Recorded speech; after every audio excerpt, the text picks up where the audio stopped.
Hello, my name is Rachel Morrison. I'm 31 years old and I work as a pediatric nurse at Children's Hospital. For the past 6 years, I've been trying to hold my family together, despite the chaos that my older brother Kevin seems to create wherever he goes. Today, I'm going to tell you a story about betrayal, family loyalty, and the moment when keeping someone's secrets becomes more harmful than exposing their truth. To understand this story, you need to know about my family dynamics. Kevin is 34, charming in that dangerous way that makes people overlook his flaws until it's too late. He's been married to Amanda for 8 years, and they have 2 beautiful children, Emma, 6, and Tyler, 4. To the outside world, they look like the perfect family. Kevin works in sales and has always been good at presenting the image people want to see. I've always been close to Amanda. When Kevin first brought her home 9 years ago, I was the one who welcomed her into the family, helped her navigate our complicated dynamics, and supported her through the early years of their marriage when Kevin was still figuring out how to be a responsible husband and father. Our family has a tradition of hosting a big 4th of July barbecue every year. It's held at our parents' house, with their sprawling backyard that can accommodate our extended family of about 30 people. Aunts, uncles, cousins, family friends, and neighbors who've become like family over the years. It's always been one of my favorite days of the year, a time when everyone comes together to celebrate and catch up. This year's barbecue was particularly important because my cousin Lisa was visiting from California with her new boyfriend, Marcus. Lisa is 29, recently divorced, and this was the first time she was bringing someone to meet the family since her marriage ended 2 years ago. Everyone was excited to meet Marcus and make him feel welcome. What I didn't expect was to watch my brother Kevin make a complete fool of himself and break his wife's heart in front of our entire family. But before I tell you about what happened at the barbecue, you need to know about what Kevin did last summer, because that secret was the ammunition I would eventually use to protect the people I love. Last July, while Amanda was visiting her sick mother in Ohio with the kids, Kevin told everyone he was going on a business trip to Miami. But Kevin doesn't have business in Miami. I know this because I accidentally discovered the truth when I needed to reach him for an emergency, and the hotel he was supposedly staying at had no record of his reservation. The truth about Kevin's Miami trip came out by accident. But once I started digging, I couldn't ignore what I found. When I couldn't reach him through the hotel, I called his office, thinking maybe his travel plans had changed. His assistant, confused, told me that Kevin had taken personal time off, not a business trip. That's when I remembered that Lisa had mentioned on social media that she was in Miami that same week for a work conference. The pieces started falling into place in a way that made me sick to my stomach. I didn't want to believe it, but then I saw the photos. Lisa had posted pictures from Miami Beach, and in the background of one photo, clearly visible at a beachside restaurant, was Kevin. They were sitting together, laughing, obviously comfortable with each other in a way that went far beyond casual family friendship. When Kevin returned from his business trip, he was different, more secretive with his phone, more irritable with Amanda, more distant from the kids. I watched him lie smoothly to Amanda about meetings he'd supposedly had, clients he'd supposedly entertained, deals he was supposedly closing. I confronted him privately a week after he returned. "Kevin, I know you were in Miami with Lisa." His face went through a series of expressions: surprise, denial, anger, and finally resignation. "Rachel, it's not what you think. What I think is that you're cheating on your wife with our cousin while she's taking care of her dying mother." "It's complicated," he said, which is what people always say when they know what they're doing is wrong but don't want to admit it. "It's not complicated, Kevin. You're married. You have children. Lisa is family." He begged me not to tell Amanda, promising it was a one-time mistake, that it would never happen again. Against my better judgment, I kept his secret, hoping he was telling the truth, hoping he would recommit to his marriage and family. But I should have known better. Kevin has always been good at making promises he doesn't intend to keep. For months, I watched him continue to be distant from Amanda while maintaining inappropriate contact with Lisa through social media and text messages. I watched Amanda try harder and harder to reconnect with a husband who was emotionally checked out. And I hated myself for being complicit in his deception. The 4th of July barbecue started like it always did, with my mother frantically organizing food preparation while my father set up tables and chairs in the backyard. I arrived early to help, hoping to enjoy a peaceful family day despite my ongoing concerns about Kevin's behavior. Amanda showed up with Emma and Tyler, looking beautiful in a red sundress that Kevin had complimented when she bought it. She had clearly made an effort to look nice for the family gathering, probably hoping that a fun day together might help reconnect her with her increasingly distant husband. Kevin arrived separately, claiming he had to finish up some work calls. When he walked into the backyard, I immediately noticed how his eyes scanned the crowd until they found Lisa, who was helping our aunt arrange flowers on the picnic tables. Lisa looked stunning, as she always did. She was wearing a white summer dress that showed off the tan she'd gotten during her recent vacation to Mexico. When Kevin saw her, his entire demeanor changed.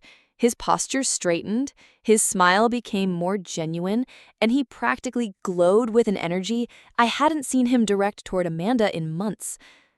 "Marcus seems nice," I said to Lisa when I got a chance to talk to her privately near the drink station. "He is," she replied, but I noticed she wasn't looking at Marcus when she said it. She was watching Kevin flip burgers at the grill. "How are things going with him?" I pressed. "Good," she said, but her tone was distracted. "Rachel, can I ask you something? Has Kevin seemed different lately? I've been worried about him." The question made my stomach drop. Different how? I don't know. He's been texting me a lot, asking about my life, my relationship status. It feels like more than just cousin concern, you know? I wanted to tell her everything right then. I wanted to warn her that she was playing with fire, that Kevin was using her to fill a void in his marriage, that she was going to get hurt and potentially destroy a family in the process. Instead, I just said, "Kevin's going through some things. Maybe keep some distance." She nodded, but I could tell she wasn't really listening. The afternoon progressed normally until about 3 o'clock, when Marcus got a work call that required him to step away for about 30 minutes. He apologized profusely to Lisa, explaining that it was a client emergency that couldn't wait. "Don't worry about it," Lisa said sweetly. "I'll just hang out with family until you get back." That's when Kevin made his move. I was helping my mother bring out desserts from the kitchen when I saw Kevin approach Lisa, who was sitting alone at one of the picnic tables, scrolling through her phone. He sat down next to her, closer than necessary, and immediately engaged her in conversation that seemed far more intimate than appropriate for a family gathering. Amanda was playing with the kids on the swing set, occasionally glancing over at Kevin and Lisa with what I initially thought was casual observation. But as I watched longer, I could see that Amanda's attention was becoming more focused, more concerned. Kevin was leaning into Lisa, touching her arm when he laughed, maintaining eye contact in a way that was unmistakably flirtatious. Lisa was responding positively, laughing at his jokes, leaning into him, playing with her hair in that unconscious way women do when they're attracted to someone. Other family members started noticing too. My Aunt Helen whispered something to my Uncle Bob, who frowned and shook his head. My teenage cousin Matt looked confused, clearly sensing something inappropriate, but not quite understanding what he was witnessing. The breaking point came when Marcus's call ended and he started walking back toward the group. Instead of immediately moving away from Lisa, Kevin did something that shocked everyone. He leaned over and kissed her cheek, letting his lips linger just a moment too long, his hand resting on her shoulder in a gesture that was unmistakably possessive. Lisa didn't pull away. In fact, she smiled up at him with obvious affection before suddenly remembering where she was and looking around nervously. Amanda had seen everything.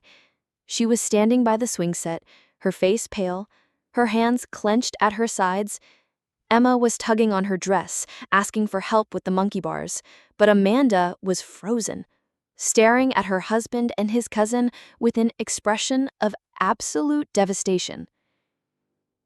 The entire backyard seemed to fall silent, even though conversations were still happening. It was one of those moments where time slows down and you can feel everything about to change forever.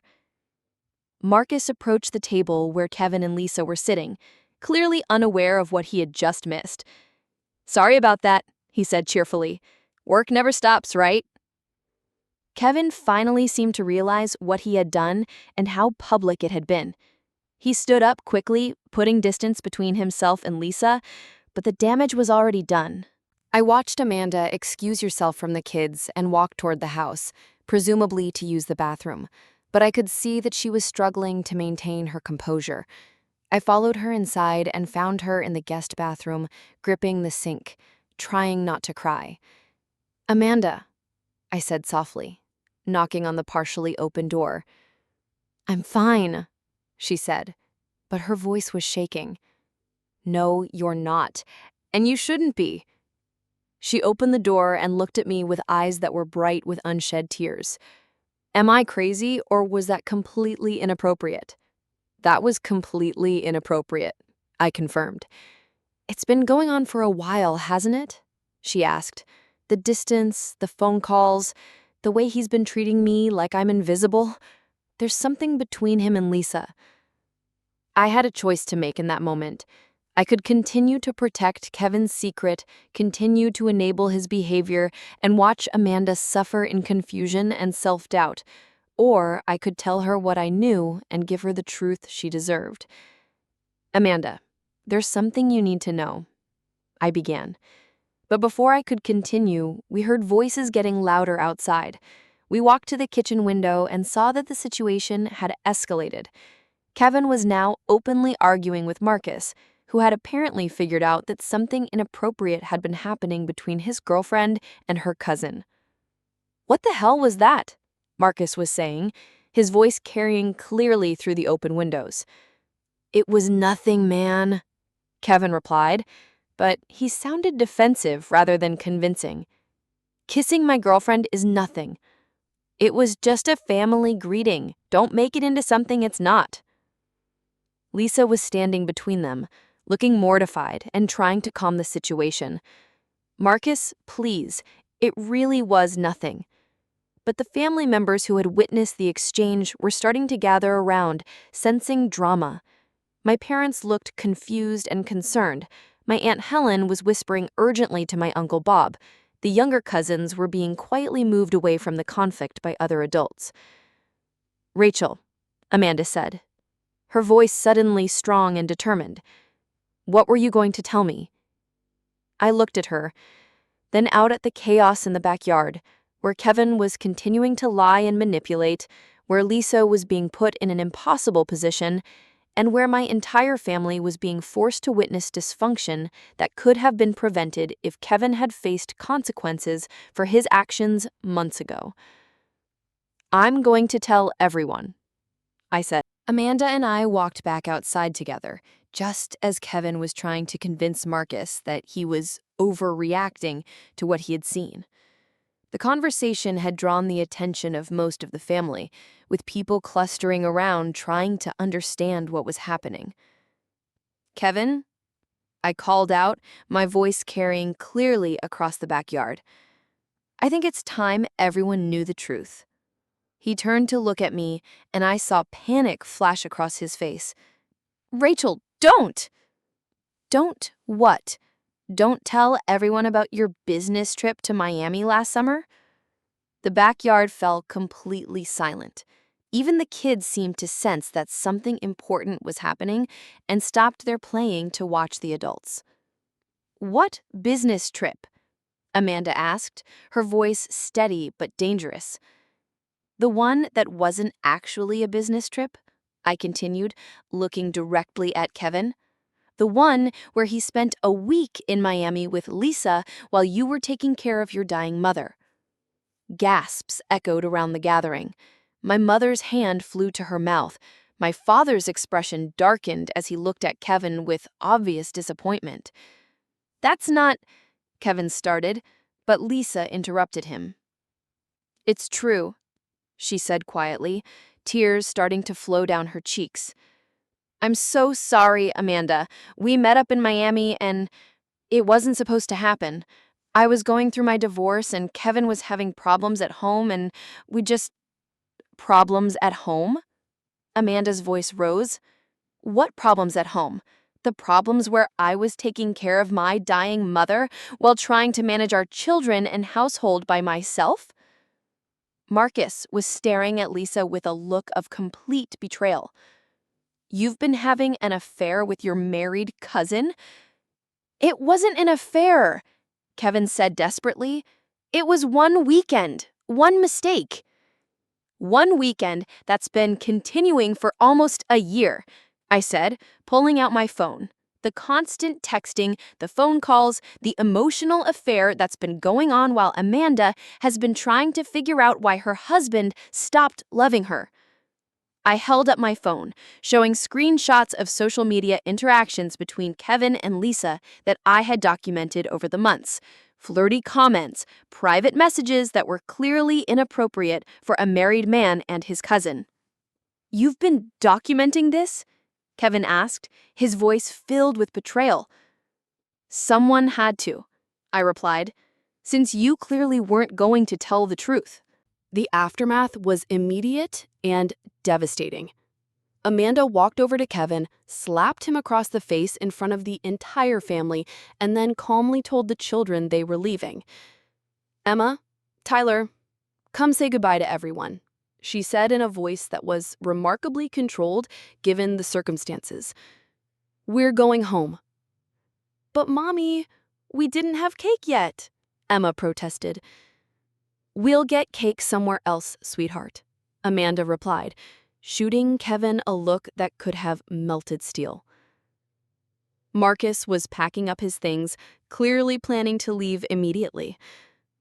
Lisa, we're done, he said simply. I can't be with someone who would do this to family.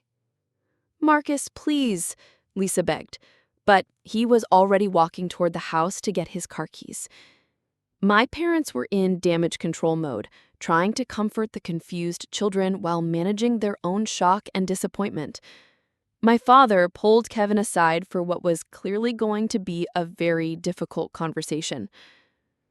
Kevin, my father said, his voice heavy with disappointment, how could you do this to your family? Dad, I can explain. No, my father interrupted. There's no explanation that makes this acceptable. You betrayed your wife, you involved our family in your deception, and you put Rachel in an impossible position by asking her to keep your secrets. Other family members were starting to leave, clearly uncomfortable with the drama and not wanting to be part of whatever came next. The cheerful 4th of July barbecue had turned into a family disaster that would be talked about for years. Lisa approached me before she left. Rachel, I'm sorry you had to be the one to tell everyone. I know this was hard for you. It was hard, but watching Amanda suffer while you and Kevin continued your relationship was harder. I never meant for any of this to happen, she said, tears streaming down her face. But you let it continue happening, for months, even after you knew it was wrong. As the crowd dispersed and the cleanup began, Amanda came over to thank me. Rachel, I know this wasn't easy for you. Thank you for finally telling me the truth. I should have told you months ago. I'm sorry I kept his secret for so long. You were trying to protect everyone, but some people don't deserve protection. Kevin approached us hesitantly. Amanda, can we please talk about this privately? No, Amanda said firmly. We can talk through lawyers. Don't come home tonight. Don't come home until you figure out how to be honest about what you want." She hugged me goodbye and left with the children, leaving Kevin standing alone in the backyard of his childhood home, finally facing the consequences of his choices. 6 months later, Amanda filed for divorce. The proceedings were painful but swift, with Kevin eventually agreeing to a settlement that gave Amanda primary custody of the children and a fair division of assets. He moved into an apartment across town and began the difficult process of rebuilding relationships with his children, who struggled to understand why Daddy didn't live with them anymore. Lisa moved back to California permanently, ending her brief return to our hometown. She and Marcus never reconciled, and she hasn't been to a family gathering since that 4th of July. Some of my relatives think I was too harsh in exposing everything so publicly, but most understand that the truth needed to come out. Kevin and I have slowly begun to repair our relationship, though it will never be the same. He's in therapy now, trying to understand why he made the choices he did and how to become a better father and person. He apologized to me for putting me in an impossible position with his secrets, and he's working to rebuild trust with our entire family. The most important outcome is that Amanda is thriving. She got a promotion at her job, bought a smaller but beautiful house closer to her sister, and recently started dating a widowed father she met through Emma's school. The kids are adjusting well to their new normal, and Amanda seems lighter, happier, more like the person she was before Kevin's betrayal started eating away at her confidence. At this year's 4th of July barbecue, a much smaller, more subdued affair, Amanda brought her new boyfriend to meet the family. He was kind, attentive to the children, and clearly adored Amanda. Watching them together, seeing her laugh freely and without the underlying tension she'd carried for years, confirmed that I had made the right choice. Sometimes keeping family secrets is an act of love, but sometimes exposing the truth is the more loving thing to do. That day at the barbecue, I chose love over loyalty, and while it destroyed some relationships, it saved others. The truth doesn't always set you free, but it does give you the chance to build something real. If this story shocked you, just wait for what's next. Leave a comment, share it with someone who needs to hear this, and of course, subscribe and hit the bell so you don't miss a single notification.